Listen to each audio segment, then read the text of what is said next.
Minus 10, 9, 8, 7, 6, 5, 4, 3, 2. Hey there, this is James Valvis, and I'm going to be doing another freeform. I expect this one to be shorter than other ones that I've done, or at least the recent ones. The last one ran an hour and a half. I'm not going to do anything near that today. What I want to talk about, and I want these to be more targeted now. They can be about whatever is randomly on my mind, but it needs to be targeted. And so, what I want to talk about is we went out to Chinese dinner last night. My wife's been wanting Chinese food. We don't usually go out. It's not my favorite kind of cuisine in the world. If I'm going to have an Asian type of meal, I'd much rather have Thai food. I think I'd rather have Japanese food, especially teriyaki. So it's not something that we do very often because it's just not my favorite kind of cuisine.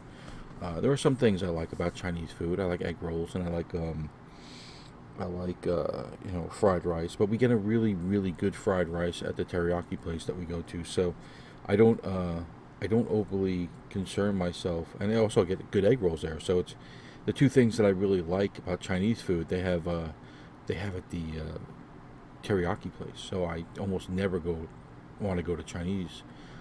But my wife likes it, and so we decided to go yesterday. And we went to this new place because the old place that we used to go to, it closed down, and the other place that we used to go to a long time ago has changed so radically that my wife doesn't want to go there anymore. So we thought we'd try this new place, and we went there, and the waitress, hostess slash hostess, seated us, and she was, how can I explain it? She was a very short Asian woman, and Asians have, you could tell that she was uh, an immigrant. She had come from the other country, uh, China, probably.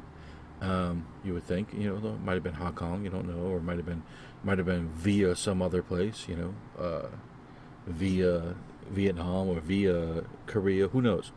But she was a Chinese woman, and she would say things to us like, oh, you eat a lot of rice or something like that, and she was trying to be friendly, but she was not pulling it off successfully at all. It was off-putting. It was even though she was attempting to be as nice as she could possibly be, her personality was repellent. And this got me to thinking that there are probably quite a few people out there like this. Of course, she doesn't know it. She thinks she's being as nice as she can possibly be. She thinks she's being pleasant. She thinks she's being friendly. She thinks she's being, and maybe in her culture she is, for all I know. Maybe that's the way it goes in her culture. It's very, you know, to talk about, what somebody's wearing, or what somebody is, ordering in a personalized way. It seemed, but to me, it seemed intrusive and invasive, and not just to me, but to my wife and daughter as well. More so to them than to me. I found her kind of comically off-putting, whereas they found her just plain outright off-putting. And I started thinking there are a lot of people out there like this, and for all you know, and when you're not extremely successful in social situations, as I am not, and you're not able to draw large crowds to your YouTube channel or whatever, you start to think, maybe that's me. Maybe I have an off-putting personality, and you wouldn't know it. I mean, it's the same way a person with Dunning-Kruger does not know. Dunning-Kruger, if you don't know this theory, is that it says that stupid people don't know that they're stupid. Uh, Basically, that's the idea behind it. The more stupid you are, the more you fail to see your lack of intelligence. And so, the stupid people believe that they're competent in all kinds of things that they have no competence in at all. And I'm wondering if there's a personality, a corollary to that idea in charisma, that people who are off-putting, like this woman was, have no idea, none, that they're off-putting. And they think they're being perfectly friendly. They think they're being perfectly nice.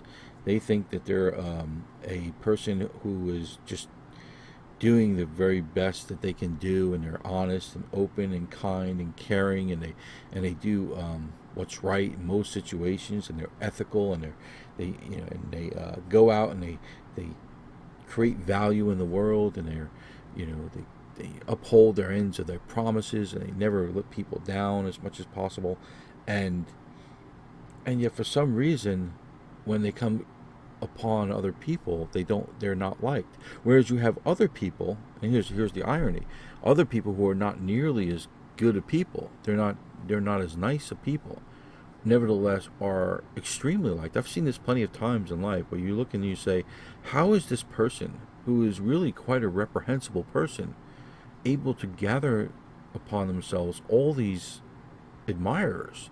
Look at serial killers who have all these women who throw themselves at them, and to some degree that's I'm going to fix the bad boy mentality. But there's also this idea, Ted Bundy goes out and he is able to charm women. He's a likable guy. Ted Bundy is a more like, if you're listening to this, was probably a more likable guy than you and me. It's definitely me. Definitely a more likable person than I am. I have no doubt in my mind that Ted Bundy went out into the world and people just liked him better than they like me. Now, of course, I'm a better person than Ted Bundy. It goes without saying. I mean, I have to be really, really being false here if that's not accurate. But if that's the case, then there is no corollary between being an actual good person and being likable. Those two things are divorced in some fundamental way. You can be a very likable person and be a horrendous person.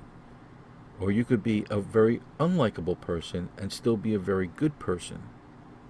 If you look at it politically, Obama was a very likable person. But was he a good person? I leave that to your judgment. Now, Donald Trump may not be a very likable person to a lot of people, but maybe he's a better person than some of the other people who have held the office. This is a very interesting way of looking at the world. I mean, I'm not saying that Barack Obama and Donald Trump, when you weigh them side by side, one's a better person. I'm not saying that. I'm saying when you look out at the world and you see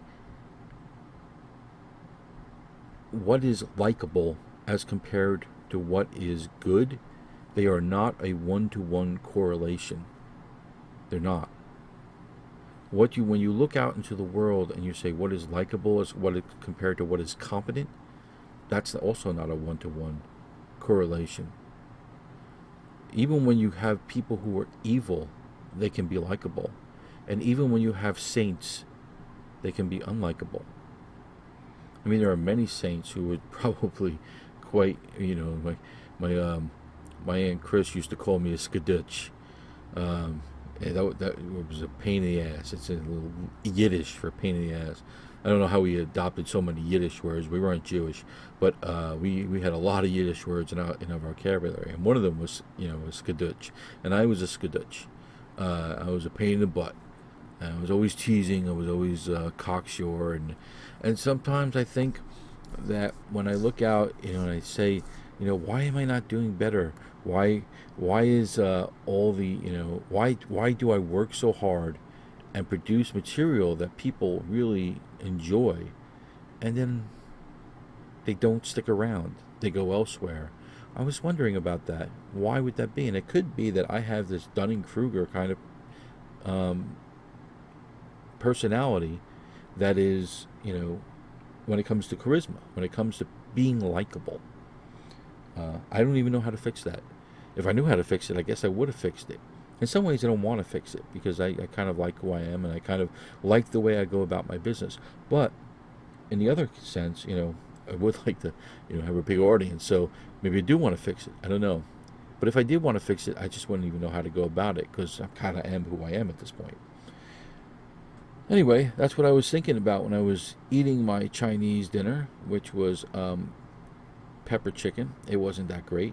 The egg roll was greasy, and the food was mediocre.